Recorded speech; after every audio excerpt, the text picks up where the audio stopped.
Welcome back to our in-depth video series, unraveling the complexities of advising clients with a Nevada incomplete gift non-grantor trust.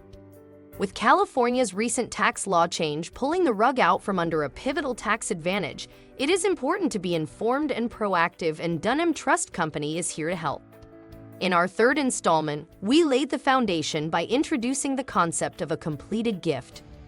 As we move into this fourth video, we will take a closer look at the consequences of a completed gift and its strategic applications. Let's dive into the heart of this discussion with Jeffrey Dunham, founder and CEO of Dunham & Associates, and Ann Rosevear, the president of Dunham Trust Company. In the NING world, if I wanted a distribution, because it's an incomplete gift, I could certainly ask for my $1 or my $1 million or my $500,000, and the bar is pretty low with respect to, the probability that the trustee is going to say no in that, and you can't have that distribution.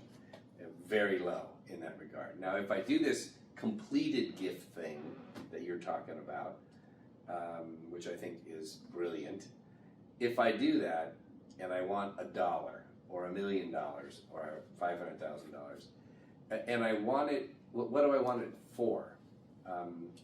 If I want to consume it, because I want to take my family to Africa, and so I'm going to take the money, I'm going to spend the money, and there's nothing but memories, which I think are the most valuable asset one can have.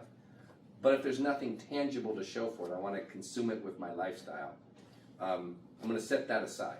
Suppose I want it to buy, help my child buy a home, or I want it to put a down payment, or I want it to go put an investment in a private equity thing, or I want to go open a brokerage account with it, or I want to invest in an apartment building, or I want to buy a second or third home with it. Can I do that? I don't want to consume it because they'll still be an asset.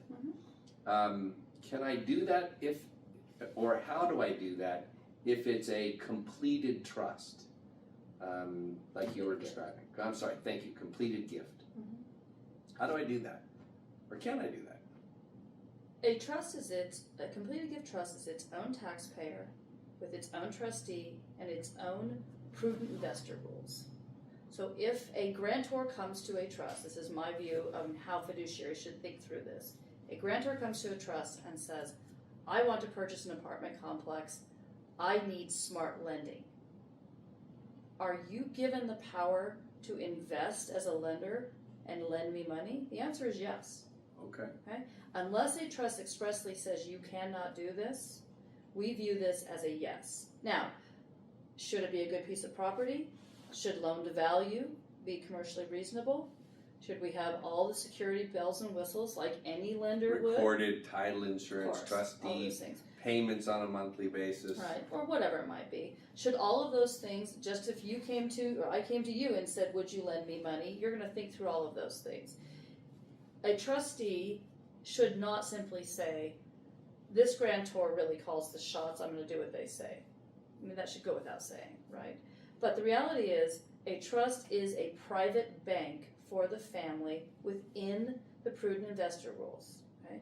And frankly, we're sitting in Nevada and many jurisdictions where if a trust says it is that trust says we can ignore, so to speak, the duty of diversification and have a concentrated position, if the trust permits us to do that, then we could put all of that trust, I would be a little hesitant, into the loan for that investment property.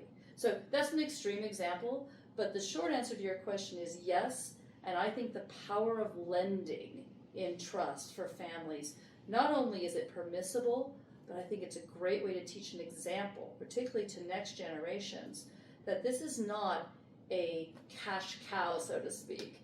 This is a lending vehicle where wouldn't you rather pay the interest back to the family legacy than to the commercial bank?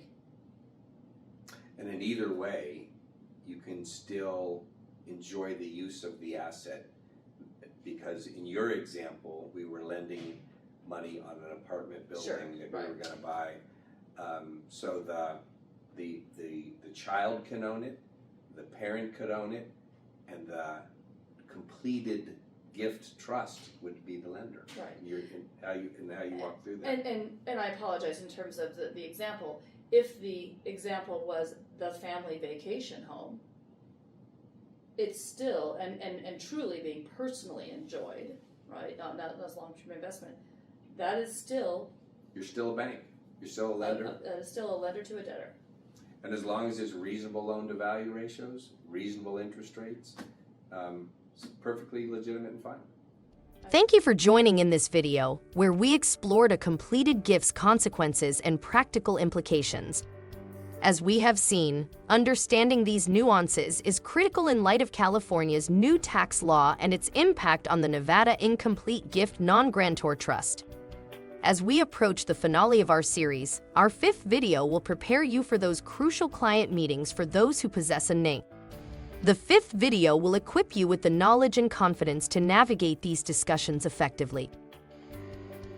Please feel free to call us at 775-826-7900 and ask for our NING hotline, where Dunham Trust Company experts are prepared to help you answer your question on the California tax law changes and work with you on strategies for your clients with a NING.